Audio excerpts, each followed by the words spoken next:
My name is Jordan Chin, and I've spent the last 8 years being my family's greatest disappointment. Started when I dropped out of medical school halfway through my second year. My parents had immigrated from Taiwan in the 1980s, built a successful restaurant supply business, and raised 3 children with one very clear expectation: become a doctor, lawyer, or engineer. Preferably a doctor. My older cousin David was a cardiologist at Johns Hopkins. Cousin Michelle was a partner at a corporate law firm in Boston. Cousin Robert was a neurosurgeon. Cousin Amy was a federal prosecutor. The list went on. 12 cousins, all with advanced degrees, all with impressive titles, all making our family proud. And then there was me. I'd gotten into Stanford Medical School, which made my parents ecstatic. For exactly 18 months. Then I'd walked away. "I don't want to be a doctor," I'd told my father over dinner one night. The silence that followed was deafening. "What do you mean you don't want to be a doctor?" my mother finally asked, her voice barely above a whisper. "I mean, I hate it. I'm miserable. I can't spend the next 40 years doing something that makes me this unhappy." My father set down his chopsticks carefully. "Do you know how many people would kill for your opportunity? Do you know what we sacrificed to get you here?" "I know, Dad. But..." "No buts. You finish medical school. You become a doctor. Then you can be unhappy if you want." But I didn't finish. I withdrew the next day. My parents didn't speak to me for 6 months. When they finally did, it was to inform me that I was no longer welcome at family gatherings until I figured out my life. That was 8 years ago. In the years that followed, I became the cautionary tale at every family dinner. The example of wasted potential. The reminder of what happens when you don't follow the plan. "Did you hear Jordan is still doing that computer thing?" my aunt would say, her voice dripping with pity. "Such a shame," someone else would add. "All that intelligence wasted." My mother would nod sadly as if I'd died instead of just choosing a different career path. What they didn't know, what I deliberately kept from them, was that computer thing had turned into something extraordinary. After dropping out of med school, I'd moved to Austin, Texas. I chose Austin specifically because it was far from family, affordable, and rapidly becoming a tech hub. I had an idea. During medical school, I'd noticed how inefficient hospital supply chain management was. Hospitals were overpaying for basic supplies, dealing with constant shortages and drowning in paperwork. The system was broken. I spent 6 months building a software platform that used AI to optimize hospital supply ordering. It predicted needs based on patient flow, seasonal trends, and historical data. It automated ordering, negotiated bulk pricing, and reduced waste. I called it MedFlow. My first customer was a small community hospital in Texas that was drowning in supply costs. I gave them a 3-month free trial. After 3 months, they'd reduced supply costs by 34% and eliminated stockouts completely. They signed a 3-year contract. Then they told their network. Within 6 months, I had 12 hospitals using MedFlow. Within a year, I had 50. I hired 2 developers from UT Austin, a sales director who'd worked in medical software, and a customer success manager. We operated out of a small office in East Austin. Revenue hit $2.8 million in year 1. Year 2, we expanded to 180 hospitals. Revenue hit $12 million. Year 3, we raised our first round of venture capital, $15 million from a Silicon Valley firm that specialized in healthcare technology. Year 4, we had 400 hospitals across 12 states. Revenue hit $47 million. By year 5, MedFlow was processing over $2.3 billion in annual hospital supply orders. We'd expanded into surgery scheduling optimization, pharmacy inventory management, and staffing predictions. We had 850 employees across 4 offices. Our most recent valuation after our Series C funding round was $680 million. I own 62% of the company. Forbes had profiled me 8 months ago. The medical school dropout saving hospitals $1.2 billion annually. The article detailed my journey from Stanford dropout to CEO, complete with photos of our Austin headquarters and testimonials from hospital administrators. Business Insider followed up with how one founder is revolutionizing healthcare without being a doctor. They'd interviewed me extensively about my philosophy. You don't need to be inside the system to fix it. Sometimes being outside gives you clearer perspective. 3 weeks ago, I'd been invited to speak at the National Healthcare Conference in Chicago.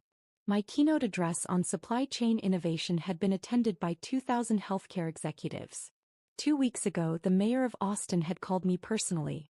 Jordan, we're hosting the annual Innovation Gala on Saturday, September 16th.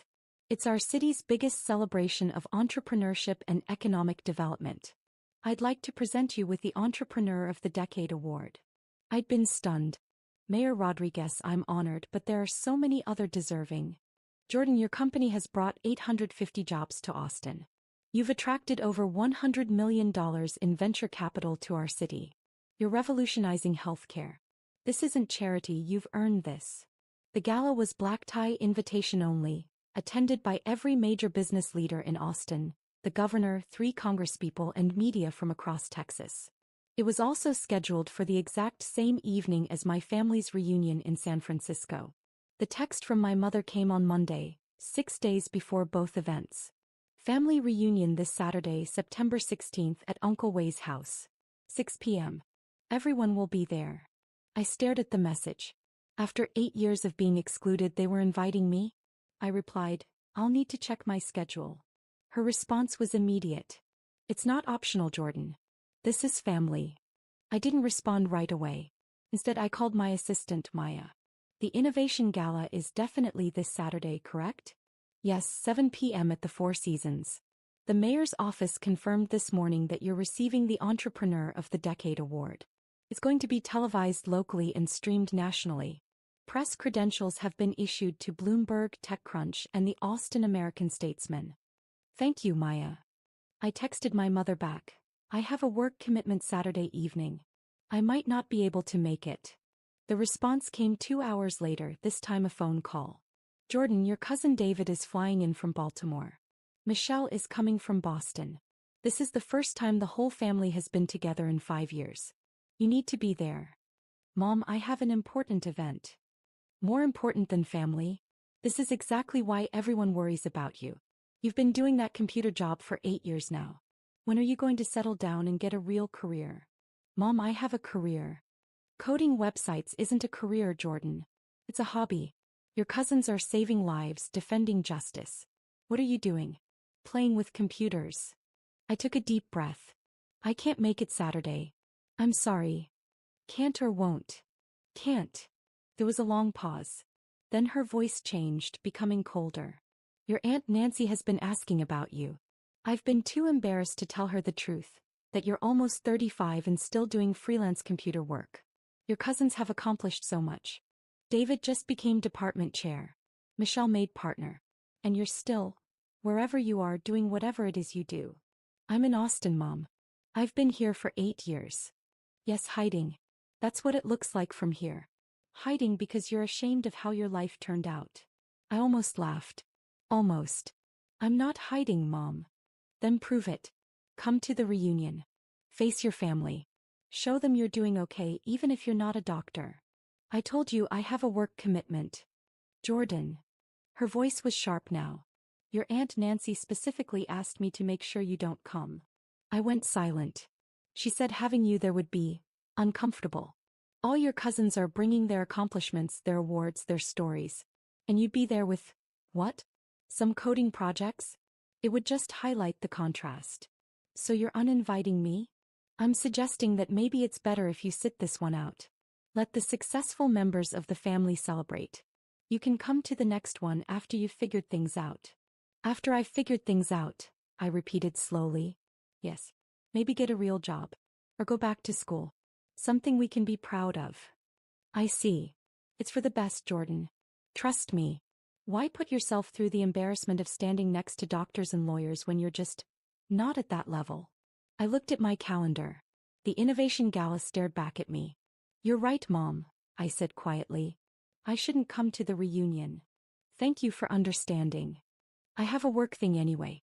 It's pretty important. That's fine, dear. Focus on your little computer projects. Maybe one day they'll turn into something real. After we hung up, I sat in my office for a long time looking out over downtown Austin. Our office occupied 2 floors of a high-rise on Congress Avenue. Through the window I could see the Texas State Capitol building. My phone buzzed. A text from my mom to the family group chat that I was still, somehow, included in. Jordan won't be attending the reunion. He has work commitments. More room for everyone else. Smiling face with smiling eyes. My cousin David responded, that's probably for the best. More space for those of us who've actually accomplished something. Michelle added, is he still doing that computer thing? So sad. Robert, maybe he'll figure it out eventually. We can't all be high achievers. I muted the group chat and called Maya. The speech for Saturday, I want to revise it. Revise how? I want to add a personal story. About family expectations, about choosing your own path, about success looking different than you planned. That sounds powerful. Send me your thoughts and I'll help you structure it. That evening I went for a run along Lady Bird Lake. The Austin skyline reflected in the water, beautiful and vibrant. The city had given me everything. The space to build, the community to support me, the freedom to fail and succeed on my own terms.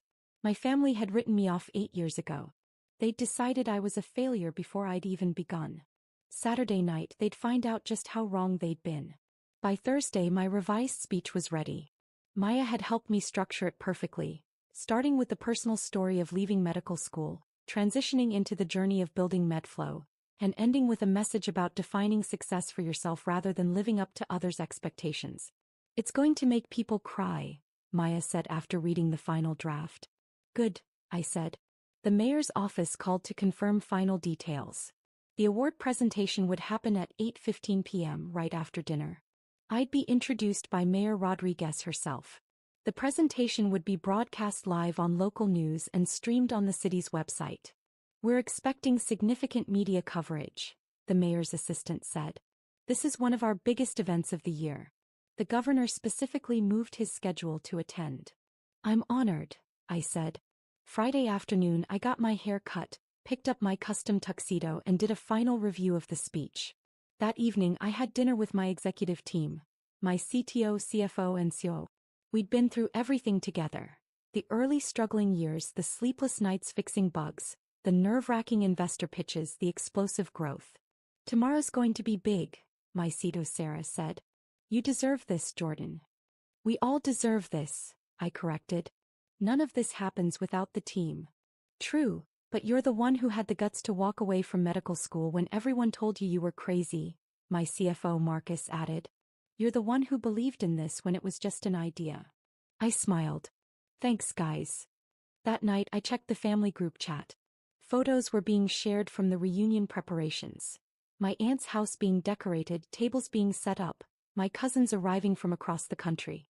My cousin David posted a photo of his newest award, Department Chair of Cardiology at Johns Hopkins. Grateful for this honor. Michelle posted a photo in front of her law firm. Making partner was a dream come true. Hard work pays off. My mother commented on each photo. So proud. Our family is so accomplished. Someone, I think it was my Aunt Nancy, posted, everyone's here except Jordan. But that's okay, we have enough high achievers for one room. Face with tears of joy. 13 people liked the comment. I turned off my phone and went to bed. Saturday evening I arrived at the Four Seasons at 6:30 p.m. The ballroom was spectacular, crystal chandeliers, round tables with elegant centerpieces, a stage with massive screens on either side. The guest list was a who's who of Austin business. Tech CEOs, venture capitalists, real estate developers, the governor, 3 congresspeople and Mayor Rodriguez herself. Maya met me at the entrance. You look sharp. Ready for this? Ready, I said. The cocktail hour was a whirlwind of conversations. I spoke with the governor about healthcare policy reform, with a venture capitalist about our next funding round, with a hospital CEO about expanding MedFlow to their 12-hospital system. At 7:15 we were called to dinner. I was seated at the head table with the mayor, the governor and several city council members. Jordan, Mayor Rodriguez said warmly, I've been looking forward to this all week. Your story is exactly what this city is about. Innovation, determination and impact. Thank you, Mayor. Austin has been incredible to me. And you've been incredible for Austin. 850 jobs, $100 million in capital investment, and you're revolutionizing healthcare. We're lucky to have you. Across the city, I knew my family's reunion was starting. They'd be gathering at my uncle's house, sharing stories about their accomplishments, congratulating each other on their success. and talking about how sad it was that Jordan never figured his life out. Dinner was served.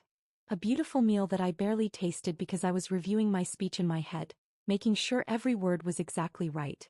At 8:10 the lights dimmed. The screens on either side of the stage lit up with the Austin City seal. Mayor Rodriguez stepped to the podium. Good evening, everyone. Thank you for joining us at the 10th Annual Austin Innovation Gala. Tonight, we celebrate the entrepreneurs, innovators, and visionaries who make our city extraordinary. She spoke for several minutes about Austin's growth, about the importance of supporting entrepreneurs, about the impact of innovation on the local economy. Then she shifted gears. Our Entrepreneur of the Decade award is given to someone who embodies the spirit of Austin. Someone who took a risk, built something meaningful, and created lasting impact. This year's recipient did something remarkable. They walked away from a guaranteed prestigious career to chase an idea that everyone said wouldn't work. On the screens, a photo appeared. Me 8 years ago in a tiny office with a whiteboard covered in diagrams. Jordan Chin dropped out of Stanford Medical School to build software that would optimize hospital supply chains. Family and friends told them they were crazy. They built it anyway. Another photo appeared. Our first office in East Austin. Just me and 2 developers crammed into a small space. From that small office, Jordan built MedFlow, a company that now serves over 400 hospitals, employs 850 people here in Austin, and saves the American healthcare system over $1.2 billion annually. More photos. Our team growing, our office expanding, hospitals signing contracts. MedFlow is now valued at $680 million. It has attracted over $100 million in venture capital to Austin. It has created hundreds of high-paying jobs. And it's revolutionizing how hospitals operate across America.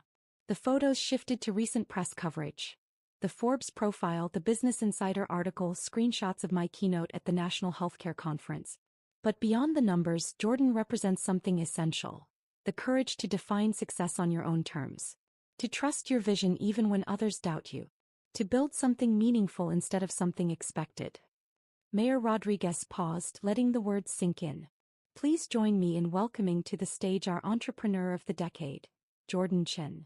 The ballroom erupted in applause. I stood, straightened my tuxedo, and walked to the stage. The mayor handed me a beautiful crystal award. We shook hands. Cameras flashed from every direction. The live stream was broadcasting this to thousands of viewers.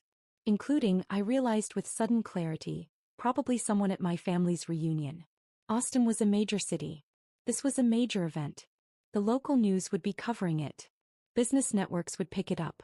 Someone would see. I stepped to the podium and took a breath. Thank you, Mayor Rodriguez, and thank you to everyone here tonight. This award is incredibly meaningful to me, and I want to share why. I launched into my speech exactly as I'd practiced it. 8 years ago, I made a decision that disappointed everyone who loved me.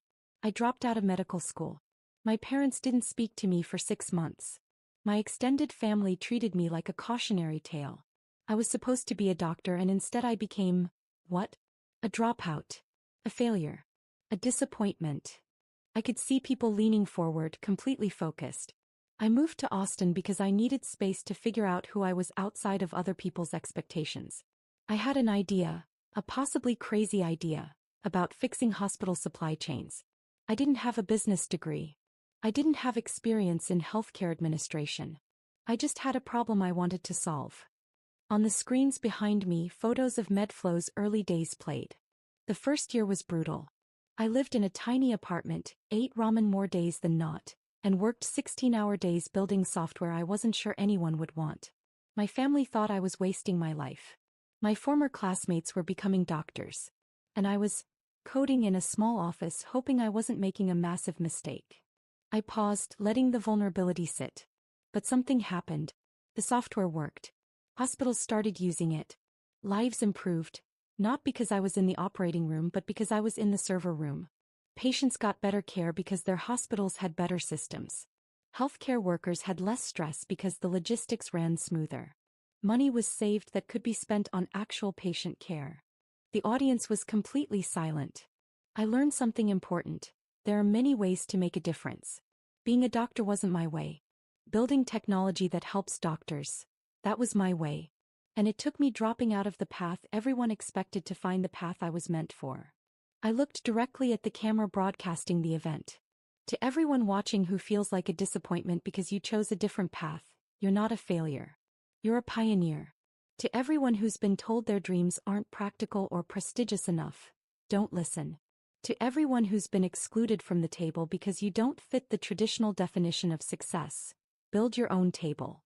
The room erupted in applause, but I wasn't finished. This award isn't just mine. It belongs to the 850 people who work at Medflow. It belongs to the hospitals that took a chance on an unproven product from an unknown company.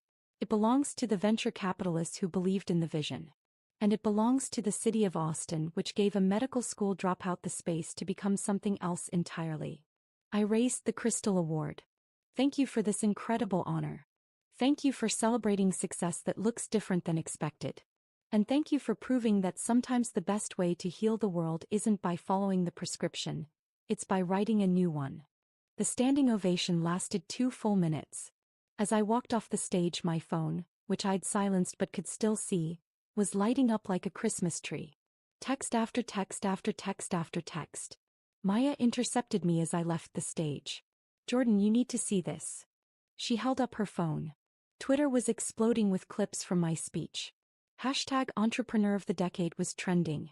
The Forbes verified account had tweeted, "Medical school dropout to $680 million company at Jordan Chin's inspiring speech at Austin Innovation Gala is a must-watch." TechCrunch had already published an article. Medflow CEO Jordan Chin receives Austin's Entrepreneur of the Decade award, delivers powerful speech about defying expectations. Bloomberg was running a live segment about the award. And then I saw it, a text from my cousin Michelle, the lawyer. "Jordan, please call me immediately." Followed by one from David, the cardiologist. "Is this real? Are you really CEO of a $680 million company?" From my mother, "Jordan, call me now." From my Aunt Nancy, "Why didn't you tell us?" From the family group chat, 47 unread messages. I didn't open any of them. Instead, I returned to my table where the governor was waiting. "That was one hell of a speech," he said, shaking my hand firmly. "We need more entrepreneurs like you in Texas." The rest of the evening was a blur of congratulations, business card exchanges, and networking. A venture capital firm wanted to discuss a potential partnership. 2 hospital systems wanted to explore pilot programs. A technology journalist wanted an exclusive interview about my journey from medical school to startup success. At 11 p.m., as the gala was winding down, I finally checked my phone. My mother had called 14 times. The family group chat had 89 new messages. I had voicemails from 6 different relatives. I scrolled through the group chat messages. "Michelle, everyone stop talking. I just saw Jordan on the news. Jordan is CEO of a company worth $680 million. David, that's impossible. Jordan does freelance coding. Robert, I'm looking at the Bloomberg article right now. Real. Jordan owns 62% of a company valued at $680 million. My Aunt Nancy, this must be a mistake. My mother, I'm calling him now." Then, after my mother presumably couldn't reach me. "Jordan isn't answering. Why isn't he answering?" And finally, the most recent message from my Aunt Nancy. "We told him not to come to the reunion because he'd be embarrassing. He was receiving an award from the mayor. What have we done?" I pocketed my phone and walked out to the hotel terrace, where the city lights of Austin spread out before me like a constellation. Maya found me there 20 minutes later. "Your family?" she asked. "They're figuring some things out," I said. "Are you going to call them back?" "Eventually," I said. "But not tonight. Tonight is for celebrating." Sunday morning, I woke to 127 text messages, 31 missed calls, and 19 voicemails. I ignored all of them and went for a run. When I returned, Maya had forwarded me the morning's media coverage. The award ceremony had been covered by every major business publication.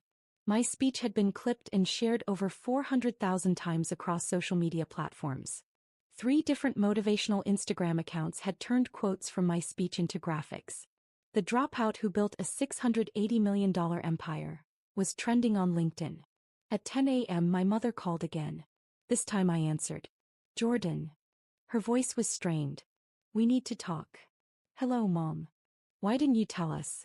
About your company? About your success? About any of this? I sat down on my couch, looking out over the Austin skyline. You never asked, I said simply. We asked about your work all the time. No, you made assumptions about my work. You called it that computer thing, and freelance coding, and told me to get a real job. You never once asked what I actually did. You could have told us anyway. Could I? Every time I mentioned my company, you dismissed it. Every time I talked about my work, you compared me to my cousins and found me lacking. You uninvited me from the reunion because I'd be embarrassing next to the doctors and lawyers. Silence. Jordan, we didn't know. Exactly. You didn't know because you didn't want to know. You'd already decided I was a failure. You'd already written the story where I was the disappointment. Actually, learning about my life would have complicated that narrative. That's not fair. Mom, you told me to get a real career. I have 850 employees. You told me I was wasting my potential. I'm saving hospitals over $1 billion a year. You told me I should be ashamed. The mayor just gave me Entrepreneur of the Decade. I could hear her crying softly on the other end. Your Aunt Nancy feels terrible, she said finally. Everyone does. We watched the ceremony at the reunion.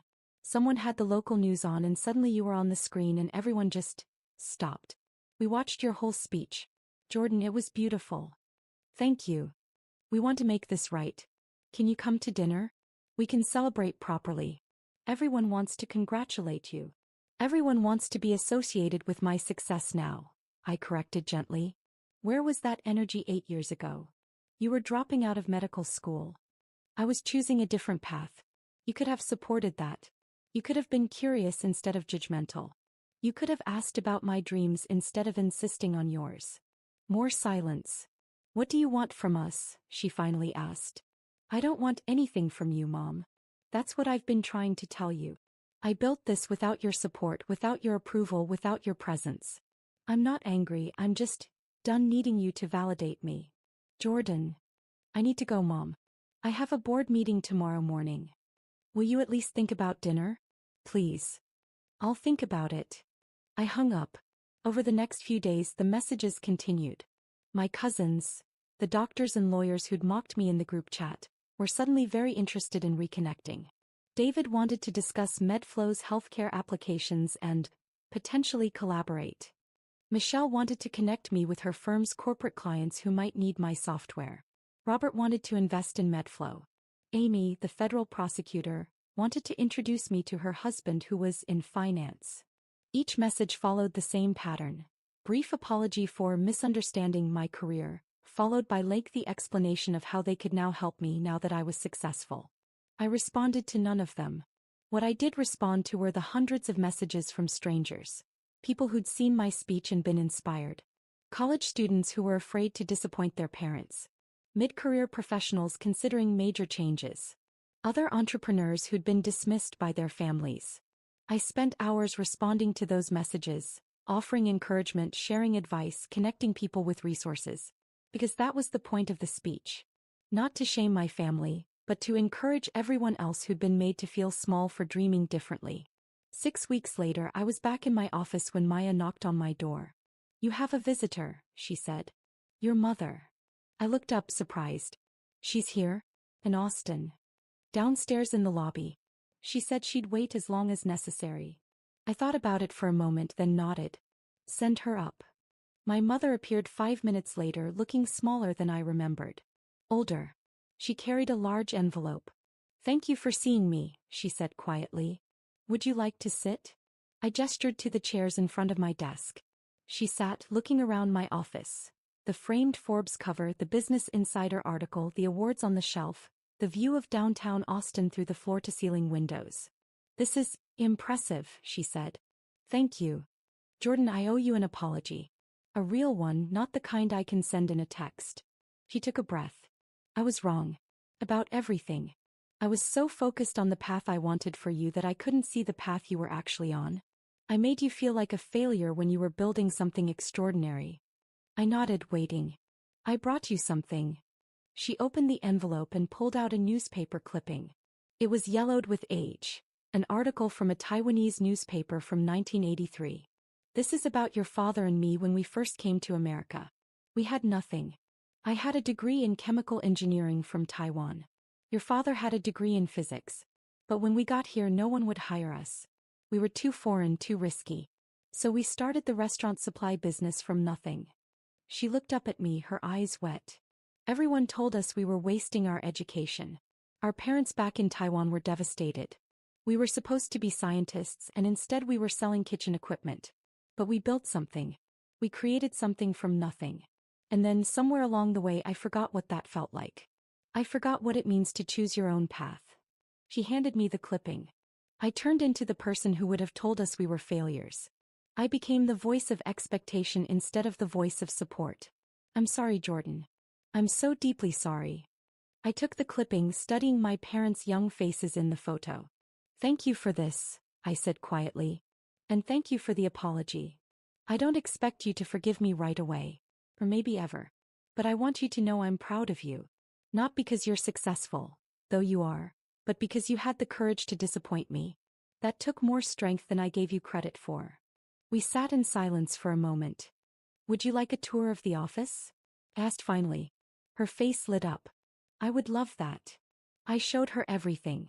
The development floor where engineers built the software, the customer success department where teams helped hospitals, the conference room where we'd closed our Series C funding, the wall of thank you letters from hospital administrators whose operations had been transformed.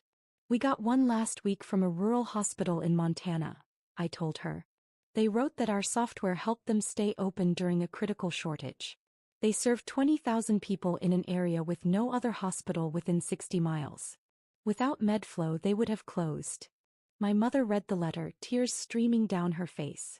You're saving lives, she whispered. Just not the way I expected. Different path, same destination, I said. Before she left, she hugged me tightly. Will you come to Thanksgiving? She asked. Not as a show of success, not to prove anything. Just as my son. I'll think about it, I said honestly. That's all I can ask. After she left, I stood by my office window for a long time. My phone buzzed. A text from Sarah, my CTO. The hospital system in California just signed. All 12 locations. $8.7 million contract.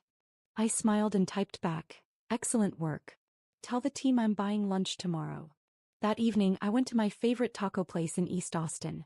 The same place I'd eaten at least twice a week during those early, struggling years. The owner, Maria, greeted me with a huge smile. I saw you on TV, she said. The mayor's award. Jordan, I'm so proud. Thanks, Maria. You remember when you used to come in here and work on your laptop for hours? I used to worry you weren't eating enough. I laughed. I remember. You used to give me extra chips. Because you were too skinny. And now look at you, entrepreneur of the decade. I ordered my usual and sat at my usual table, the same one I'd sat at hundreds of times when I was building MedFlow from nothing. My phone buzzed. An email from Forbes. We'd like to interview you for our cover story on healthcare innovation. Another email from the governor's office. Would you consider serving on the state's Healthcare Innovation Council? Another from a venture capital firm. We'd like to discuss investing in MedFlow's Series D round. I set my phone down and looked around the small taco restaurant. This place had been here for me when nothing else was.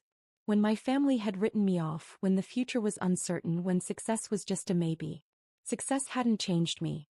It had revealed me. I wasn't a disappointment who got lucky. I was an entrepreneur who'd been underestimated. I wasn't a dropout who settled. I was a visionary who chose a different path. And I wasn't embarrassing. I never had been. My family had finally figured that out. But I'd known it all along. My tacos arrived and I ate slowly, savoring every bite, looking out at the Austin sunset painting the sky in brilliant colors. I'd come to this city 8 years ago as a medical school dropout with an idea and a dream. I was leaving here. Well, I wasn't leaving. I was staying. This was home. And home, I'd learned, isn't where people accept you. Home is where you accept yourself.